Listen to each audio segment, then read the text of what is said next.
Hey, it's Mateo of Two Brain Marketing. On this edition of the Two Brain Marketing Podcast, I'm talking with Amy Milyard from Stoic CrossFit in Colorado. You'll learn about her experience and what it's like to run a gym in a small town with 5 other affiliates surrounding her business.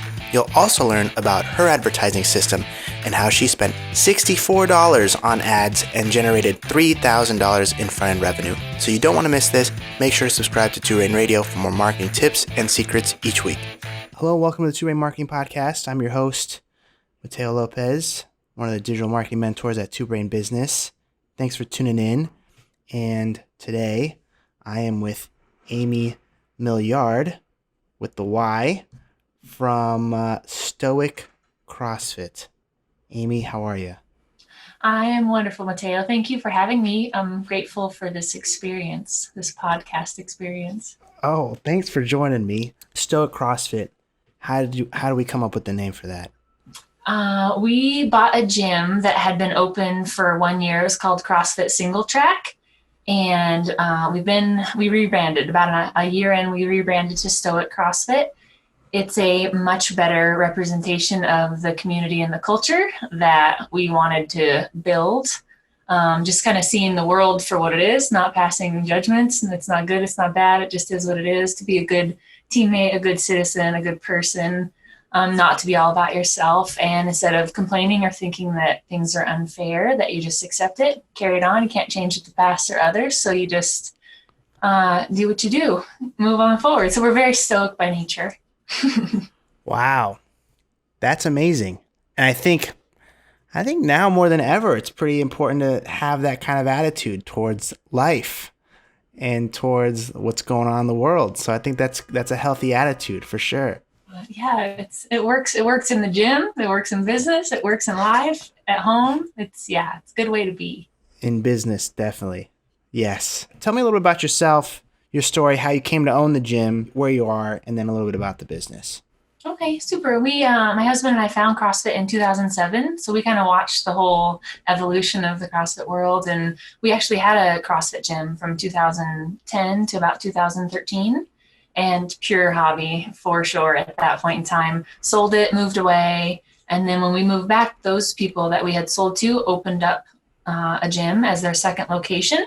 And we bought it from them. So we just like to throw some money to the local fitness community, make it the business go round and round. So we bought a gym that had been open for 1 year, and we've been owners for 2 years since then. So open for 3, but have owned it for 2. Wow. So this is your second time around. Yes, but the first time, I don't know that it really counts from a business standpoint. Definitely, it's our second time around, but this time for real. And so walk me through it one more time. You bought one? No, you opened it, you sold it. Those people opened another one, and then you bought that one. Correct. Wow. I have never heard that story before. That's wild.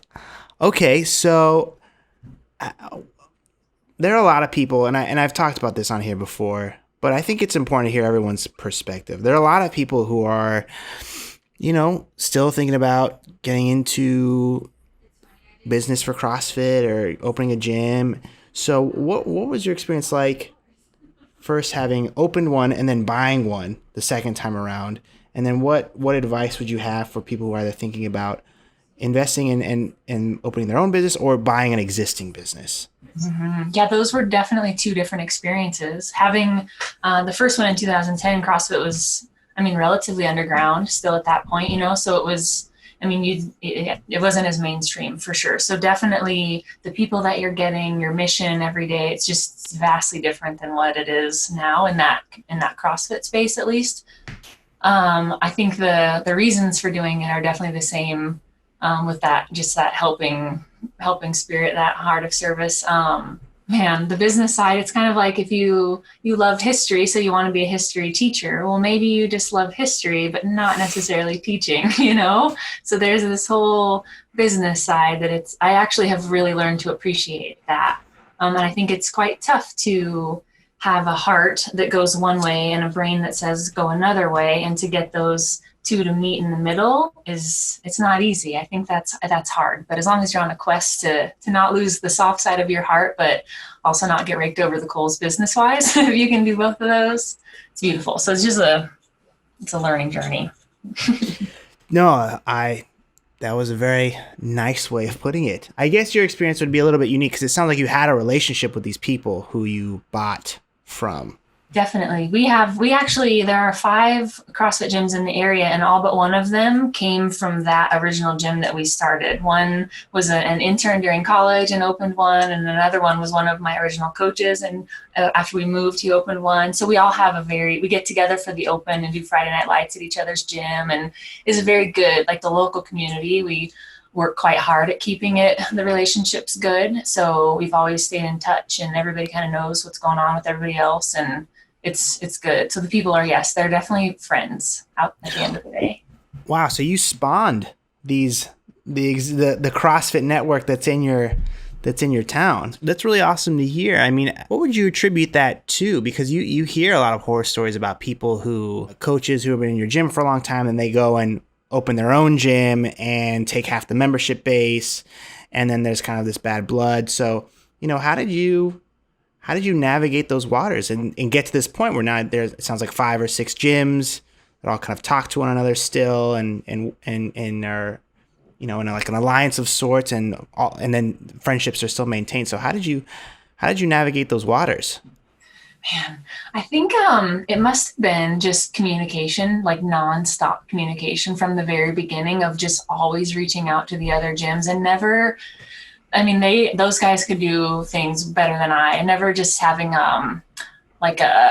never feeling threatened. Like they can come over and nobody's trying to do anything malicious. Like it's truly, you guys come over, we'll come over there, and no one's trying to steal members from someone else. And it's just never had that kind of vibe. I think everybody's just been really secure in what they offer and the job that they do, and that they have their own perspective and their own twists. And we've all just kind of kept confidence in that if you come to our gym and check it out, and it's maybe you're just still kind of getting the lay of the land, like we each encourage that they go to all the other gyms. Like they all have such a different vibe and such a different flow, and the music's different, the people are different, the culture's different. Like if we're all truly trying to help someone get more fit, you have to enjoy going, and you may not enjoy going here, but you'll enjoy going somewhere else. So it's like we all just understand that and want to help people find their spot. So we just, if I know somebody at another gym, I can send them to her personally and I'll text her like, hey, look out for this guy, he's coming over.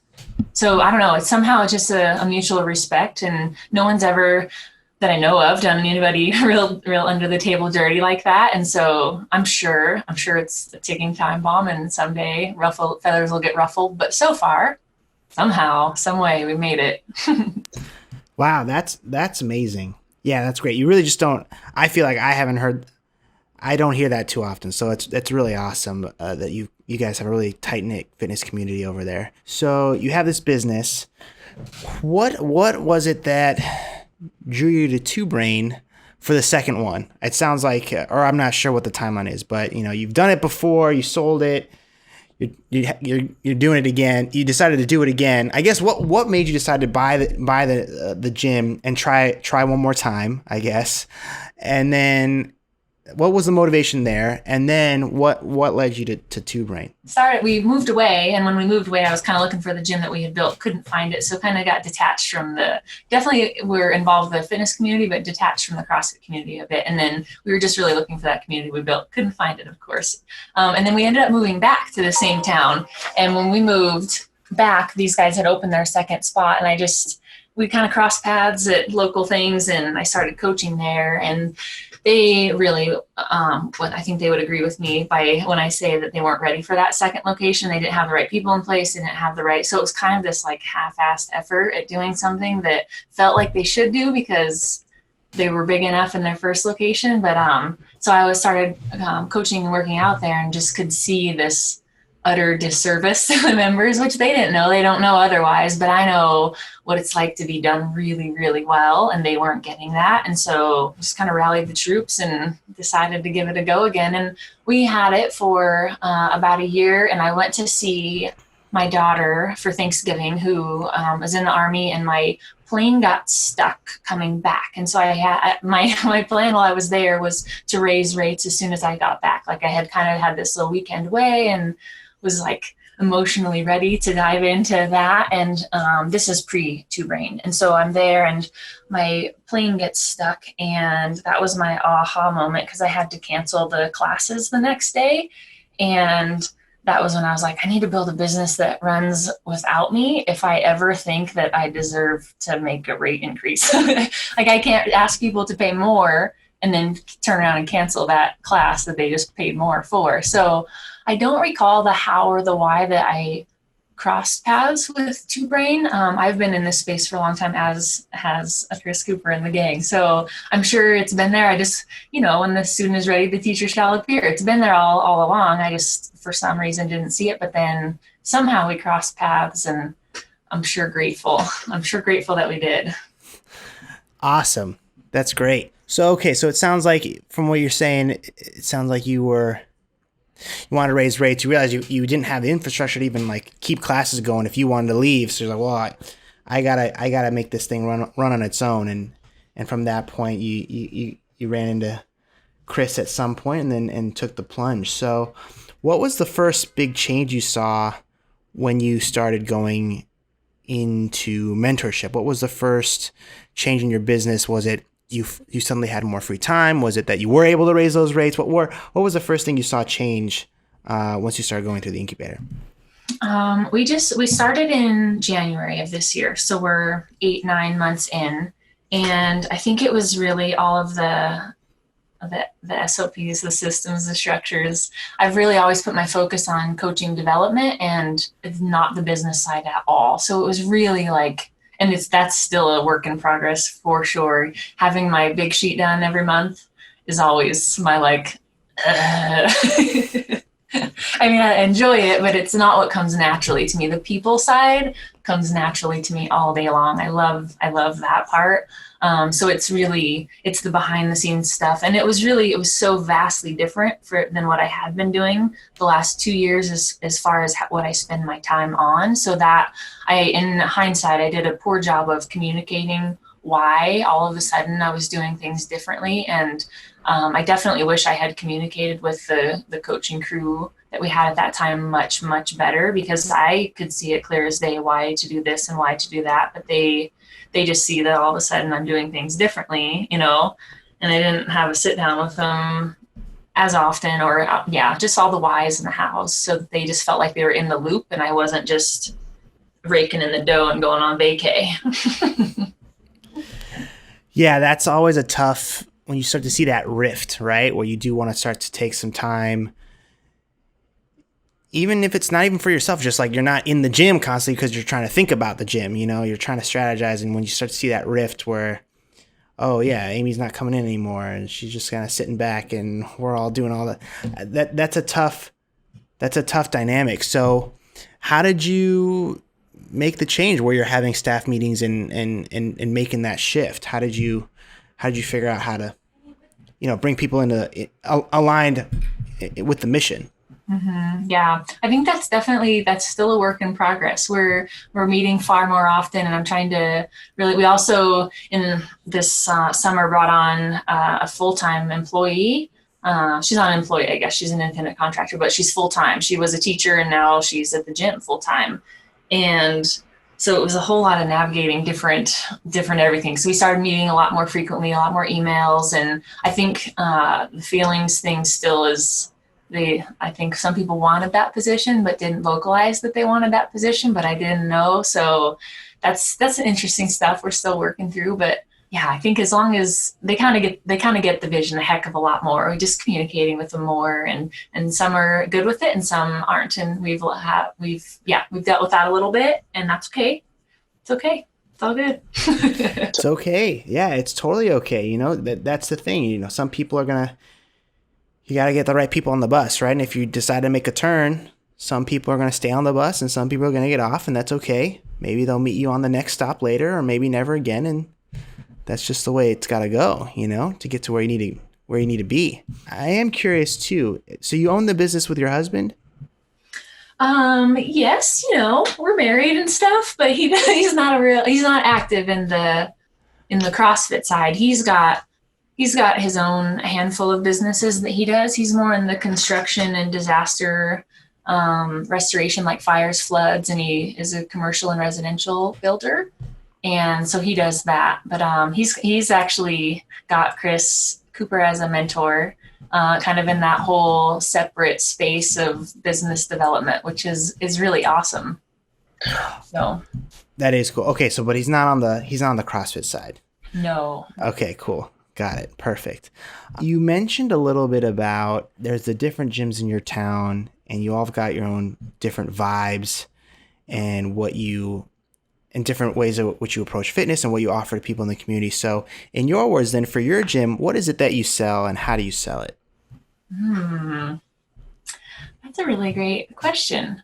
So we, if we're looking at the 6-week challenge that we've built for our front end offer, I guess the short thing is to say that we sell what they need, and we sell it by tying back to their emotional attachment to that need. So my husband's speaking of my husband, he's on a Sprinter van kick right now. And so these Sprinter vans are hefty in cost. And he doesn't want $150,000 Sprinter van. He wants nature and silence and time to reflect and time with me. So if the Mercedes dealer would sell him those things, then he just sold a $150,000 van. So it's kind of that same thing. Like everybody that comes in, we are selling the nature and the silence and the adventure, like whatever they need. We don't sell CrossFit and personal training and whatever. We sell the feeling of being a dad that's proud to run with his kid at football practice, not the deconditioned dad sitting on the sideline that's a little embarrassed about his spot. So that's what we're selling. Okay, so you're selling the vacation on the beach with the Mai Tais. You're not selling the actual plane ticket and then like the layover and the suitcases and the travel insurance, because while they may be buying that, no one's excited to buy that. They're excited to buy what it'll give them access to, which is, in our case, I guess, the health and fitness and a better them. Absolutely. So what was life like trying to acquire new customers before Two Brain and your approach to, advertising and marketing? And then how has it changed since? Yeah. Before we didn't do marketing. We didn't do sales. We didn't do marketing. And we definitely we're getting better at that, for sure. That's also a work in progress always. But before we didn't do any, it was all just word of mouth for sure. And since then, we followed the protocol verbatim of the Facebook marketing incubator, and the videos that you did were so well laid out and so just simply laid out that a non-techie like me could keep up. I think the mark of an excellent teacher is one that can teach complexity with such simplicity. So I loved the thorough explanation. If I can understand something, it'll stick so much better than just like, do this, do this, do this. It's like, here's how you do this and here's why you do this. And I really like that. So that's been interesting going through that whole thing. Before people would just come in and we like, yeah, check out a class, or, so they would come in because of word of mouth, no other reason. And they would get in there, and the doing this route really made us put a presentation together is what it really made us do. It made us get our act together on that end and have visuals that were pretty and something that was like a package with a bow that people really like. They like having a thing. I thought that was an interesting piece of this, was just having no different than what we do any other day. It was just called something with a picture. And it was like, they don't want to commit to a lifelong of working out.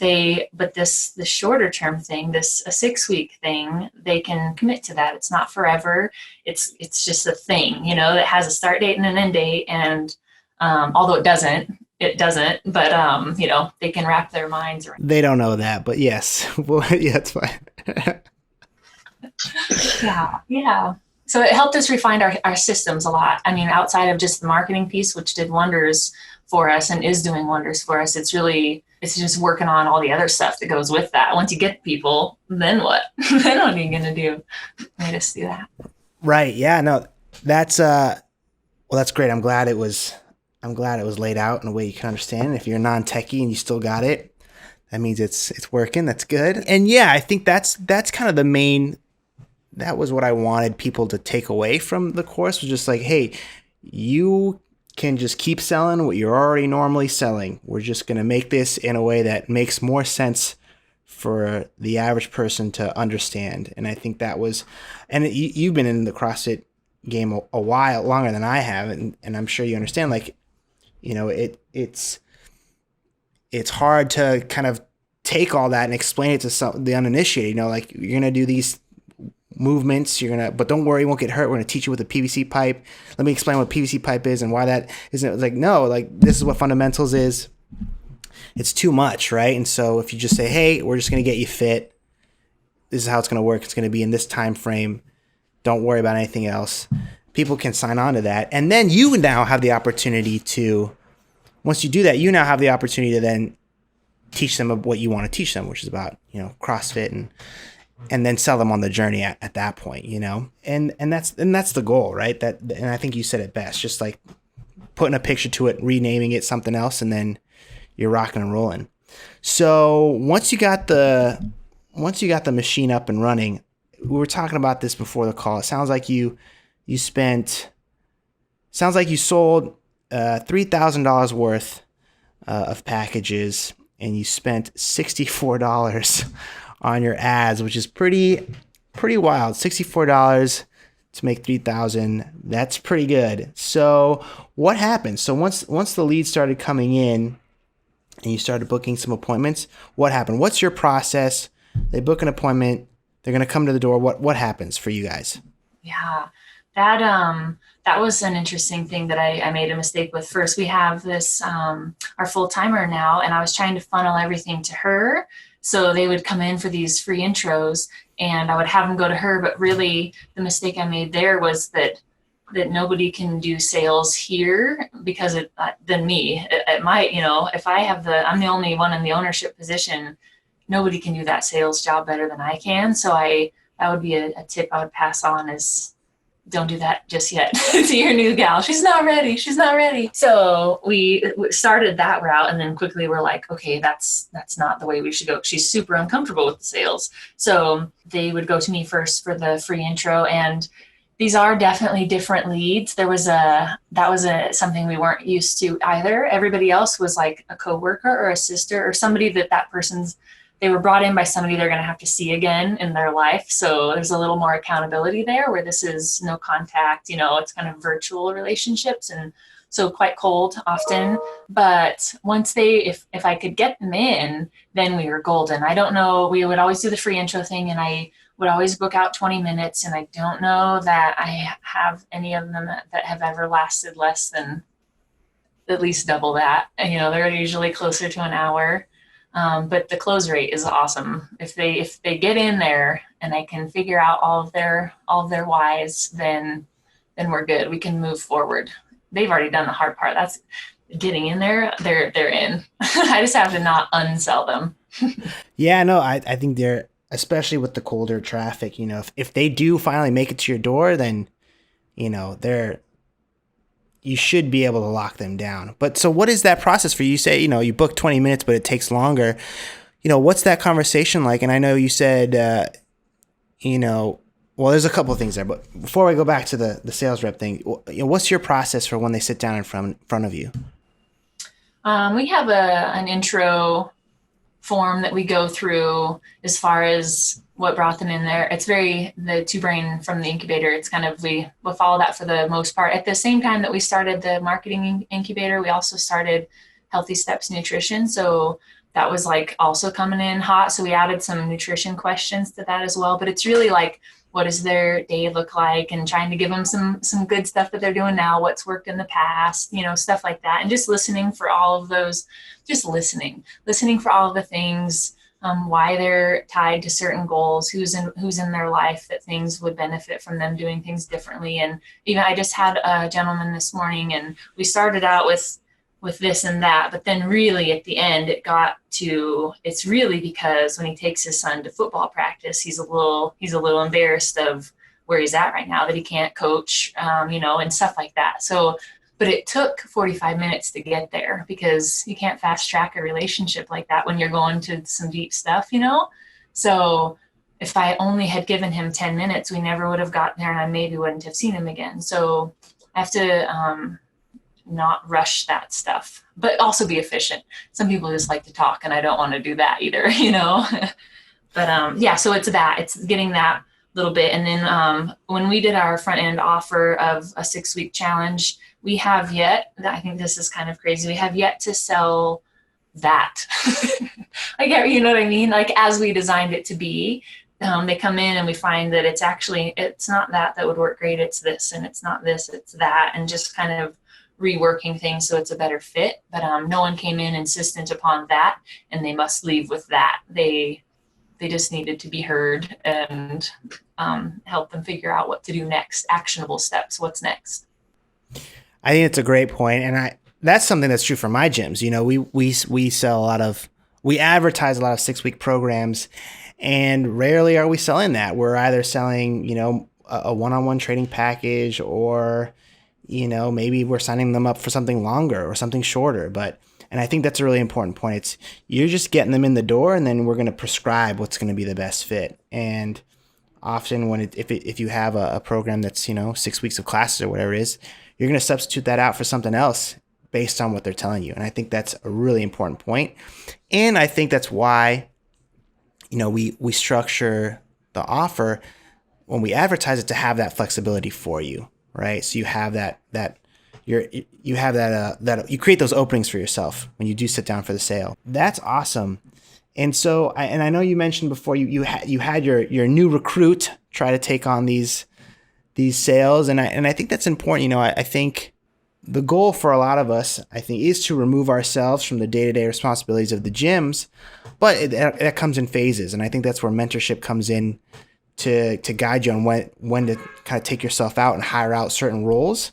And yeah, if you're putting in a new hire who's not trained on sales, or not trained on, how to properly lead, nurture, or call someone, that may not be the right fit. And so, I think taking it on yourself, especially in the beginning, is helpful, especially so that you now understand the process and you can better teach it to someone else, to a coach or an admin or whoever that is. Yeah, I was very uncomfortable when we first started, and I was using like a fellow Two Brain sales binder sheets for the 6-week thing. Like, I didn't really know, what do I put in it? What do I structure it? Like, what's my price point? What's my this? What's my that? And so I would use examples that I could find in the Facebook group and stuff like that. And the more I did it, the more I realized that's crazy. What I really needed was confidence in what I was selling, which I already know what that is. It was just kind of a funny thing though. Like, I have been doing this for a minute, and I should know what I'm doing, but putting it in a different format of this style of marketing put me in a different seat that I wasn't used to. And so it made me think I had to do things differently, when really, no, I had to be very comfortable. So I kind of had to build our 6-week thing how I would build it instead of using another example. But it took me having a few presentation sessions of feeling uncomfortable, like, that's really not how I would maybe build it. And so I had to redo it into something that I was more comfortable with. But if I would have not, I had to do it and flop on it first, and not fail. That's like kind of an anti-Stoic thing. Like, there's no failure there. There's just like, okay, I learned a little on that one. Here's what I won't do again. Yeah, totally. And the sales kind of, sales binders and things like that it's a style of selling. And it works for a lot of people, but for some people, you don't need it. I mean, the confidence thing and having the conviction in your product is way more important than being able to, present your offer in a shiny binder. Having that conviction is critical.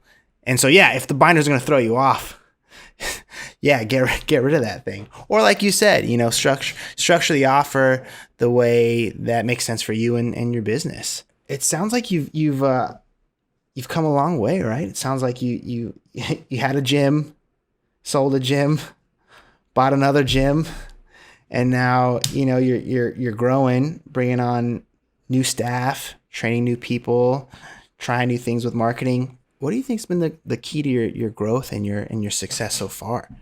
Not ever seeing anything as failure. Like we'll mess up with members and I'll mess up with coaches and I'll say things that I'm like, oh, I wish I wouldn't have said that because it put us down this path or whatever. But just knowing like whatever, nothing's angry or mean. Like it was just a mistake. Like I stopped doing this and I should have done that more. I should have, just nothing's a failure. And doing this marketing, nothing is a failure there either. If someone comes in and I don't, or they never come in and I've emailed them and texted, I had my first like no call, no show thing, which I usually am pretty good at the reaching out before, like connecting before. So then I kind of minimize the chances of them not showing up. But that's whatever. It's on them, not on me sort of deal, like it's not a failure. I didn't do anything to fail. Could I do things better? Yeah. So I'll just move from there. So it's just taking action, which that part, I like to do things well. So if I feel ill prepared, I don't want to start something like say, okay, we're going to do this weekly or monthly and then completely not follow through with it. I'm a person of my word for sure. So I'm hesitant to take action sometimes because I don't know that I can fit that in, or I can't see how it's going to play out in my head. So just taking action, even though I don't know what I'm doing. Cool. I'll figure it out. So yeah, I think taking action and just listening. That's always a great part. And yeah, helping each other out. Yeah, taking action, even if it's a little bit imperfect. I think that's key for sure. And then I think what you kind of touched on was just be kind to yourself and don't look at things as failures. Just think of them as, I don't know, it sounds cheesy, but opportunities for growth and improvement. Kind of cheese, but it's so true. Yeah. Otherwise, you're just adding to your shame core, and then you never get anything done. Amy, it's been wonderful talking to you. If people want to talk with you more, learn more about Stoicism, or just come to Colorado, where can they find you? Oh yeah, definitely come to Colorado. We're in if you mountain bike, we're in like the mountain biking mecca. It's really nice. We're on the western side of Colorado in a town called Fruita. So we're kind of known for our mountain biking, but yeah, stoiccrossfit.com, on Instagram, stoic_CrossFit. Yeah, you can hit us up there. Thanks, Amy. Hey, thank you. I appreciate it, Mateo.